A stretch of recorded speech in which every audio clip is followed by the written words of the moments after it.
Eto guys, ito ako naka-encounter naman kayo ng ganitong issue ng ating SB300 guys. Ang daming error, ang daming fail. Fail yung kanyang inspiratory flow sensor, uh, press, pressure sensor test fail, expiratory valve test fail, safety valve test fail. So ang dami ng fail guys. Oh. So naka-encounter naman kayo ng ganitong problema. So i-try nating i-turn off. Hindi muna tayo mag-turn off guys. Ipalitan muna natin to ng bago. So ito guys, meron akong bagong ano. So ang gagawin natin, palit muna tayo ng bago nito. Yan. Kasi may mga sensor yan. Ito. Meron akong bago dito. So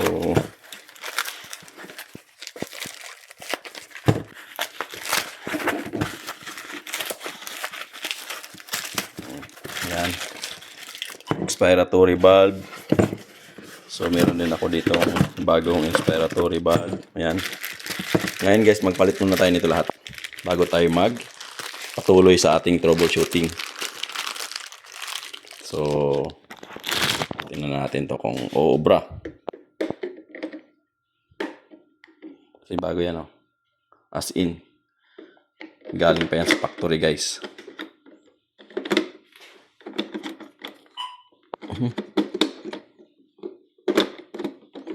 Bakit ayaw magpasok?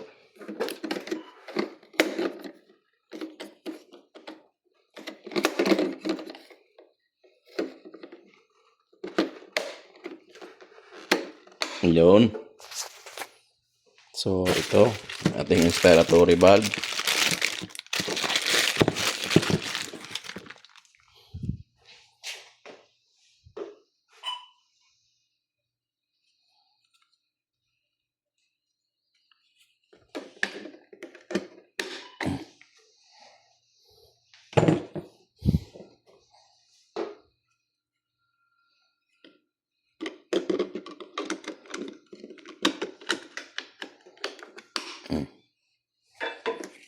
Tapos ulit natin kung anong progress niya, kung anong mawawala diyan sa error na yan guys.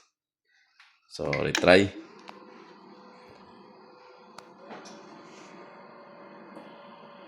So auto flow sensor test. Pass na siya. Pass na din siya. So expiratory valve. Pressure o pumasa na siya. Yun. So kita mo guys sa dami niyang error. Ang dami niyang error na nilabas. Tapos ang pinalitan ko lang is yung valve at saka ito. So nawala yung ibang error. Hindi pa alam ko ito yung ano guys. Kasi ito guys, meron niyang flapper dun sa loob, yan oh. Pag yan na wala sa alignment guys, wala na yan, mag-i-error na yung iyong expiratory flow test na yan. So ganon din yung inspiratory guys. Pag mag-inspiratory ka rin yan, ito rin yung papalitan mo. Kaya ang ginawa natin, pinalitan natin ng bagong dalawa. So yan luma. So ayan guys oh, wala na sang error oh. Ganon lang ka simple yung ganon, ventilation field disabled. Diba?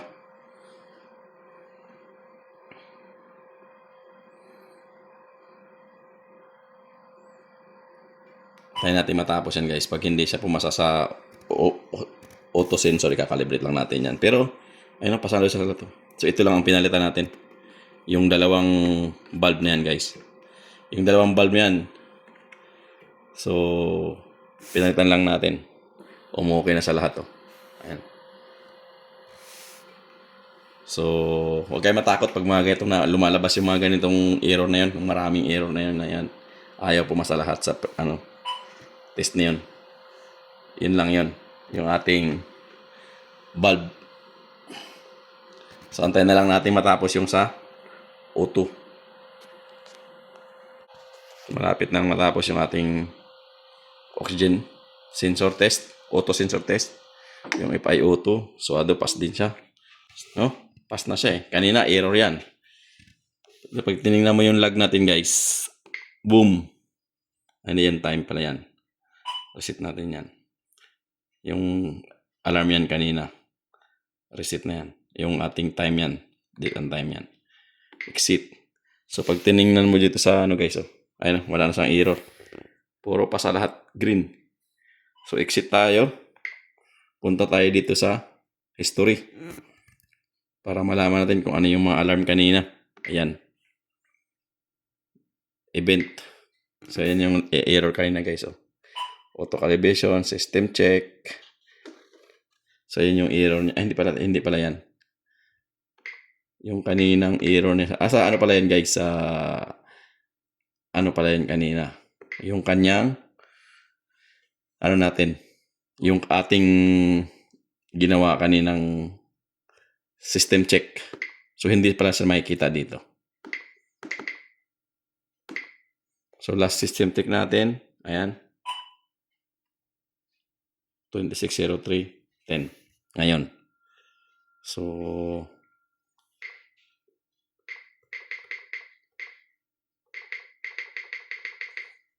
wala hindi siya makita yung event.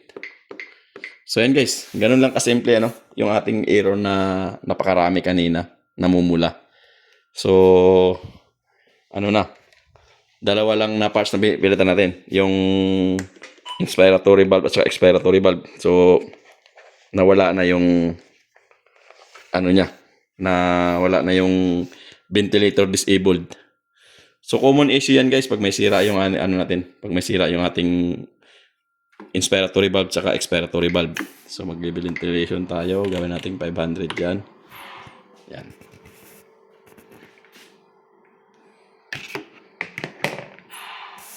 Yan.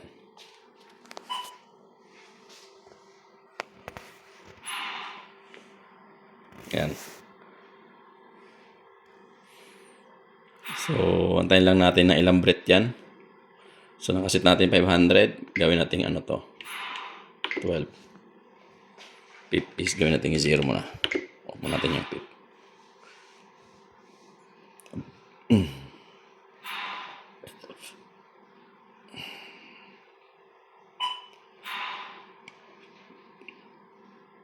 So, ang ano pa talaga nito guys, ito yung aming machine na medyo matagal nang naka-standby dahil na naghintay ako ng spare parts.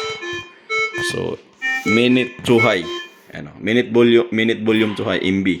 Kasi yung set natin 500, ang sinisiti, ano niya, ang MB niya is 6.8. So, anong gagawin natin guys? So, magkakalibre tayo. So, standby mode tayo. Pag mga ganyang too high guy, ang gagawin mo dyan, so, standby muna natin. Okay. Tapos, tanggalin mo itong test lang. Kabit natin dito sa ating ano. Then, punta ka sa setup, maintenance, service, 1118, enter. So, calibrate, flow calibration natin. So, flow calibration tayo. Start. So, antayin lang natin matapos yan, guys. Medyo may tagal-tagal din yan. Antayin natin matapos yan.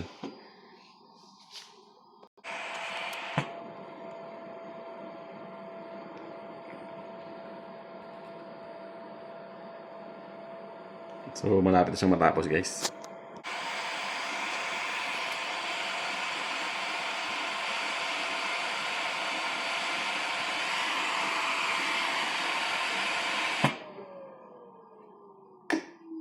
So, ayun guys, inspiratory valve calibration completed pero naka-red. So, auto proportional valve version failure. So, yung auto proportional valve. So, yung oxygen, ano natin guys, yung ating proportional valve ang may problema. So, ang ating proportional valve guys is ganito. So, yan guys, yung may issue tayo sa ating calibration ng ating flow calibration. Hindi siya pumasa kasi naka-red. So, inspiratory valve calibration completed. Auto proportional valve calibration failure. So, expiratory flow sensor calibration completed. So, meron tayong issue sa auto proportional valve. So, ano yung auto proportional valve natin, guys? Ito yun. Kailangan natin magpalit ng ganito.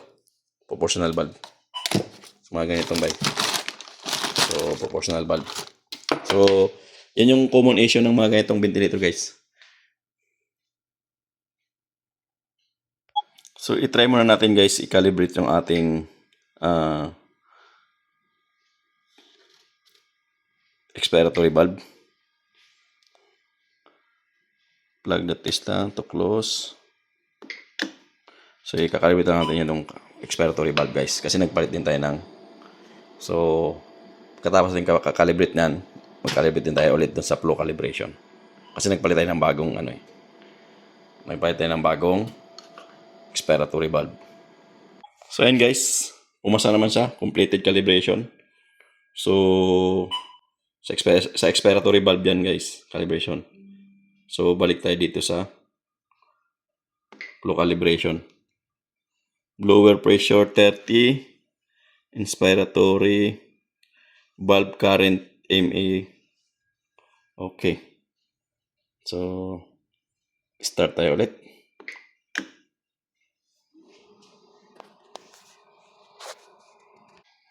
So, ayan guys. Kanina pula yung ating flow calibration, di ba? So, ngayon gray na siya. So, meaning, calibration completed na. So, ang ginawa lang natin, kinalibit natin yung ating expiratory valve calibration. After that one, nagcalibrate tayo ulit ng flow calibration. Now, is okay na siya guys. So, green na siya. So, punta na tayo dun sa ventilation mode. So, hindi na ako nagpalit ng proportional valve. So, yan. So, 500. Start ventilation tayo guys. So, titingnan natin yung minute volume kung mataas pa rin ba. Ayan, 5.2, 5.2. Reset natin yung ating minute volume to high kanina. So, reset natin para malaman natin kung meron pa siyang minute volume to high. So, yan guys, 500, 5.5 yung ating guys, 5.5 minute volume, tapos yung TVE natin is 489. So, pasok na yan. So, hindi na mag-aalam yan guys. Pero kung aabot ng minute volume mo 6.6, 6.7 o 6.8 pataas, mag-high talaga yan. So, kailangan lang natin i-calibrate. Ayun guys. Okay na yan. Ready to use na. Ating FiO2, 21 din guys. Increase natin, gawin nating 30 o 40. Tingnan natin kung i-increase yan. So yan, 5.9, 4.87. So, pasok yan guys, pasok. So, ganun lang kasimple pag mga ganitong problema. So, kailangan na lang natin ng, pag nagpalit tayo ng valve, ito. So, kailangan na tayo mag-calibrate ng flow sensor, mag-calibrate tayo ng inspiratory flow sensor. So, kailangan natin mag-calibrate guys. Para makuha natin yung exact reading. Kasi kanina high. Yan. As na yan. TVE mo 495, 494, 500 yung seat value mo. Okay na yan. So, ang ating ipa ito 41, 40. 40 ang settings ko. So, calibrated siya. So, normal na yan guys. Hanggang dito na lang ulit. So, okay na to. Ready for, ready to use.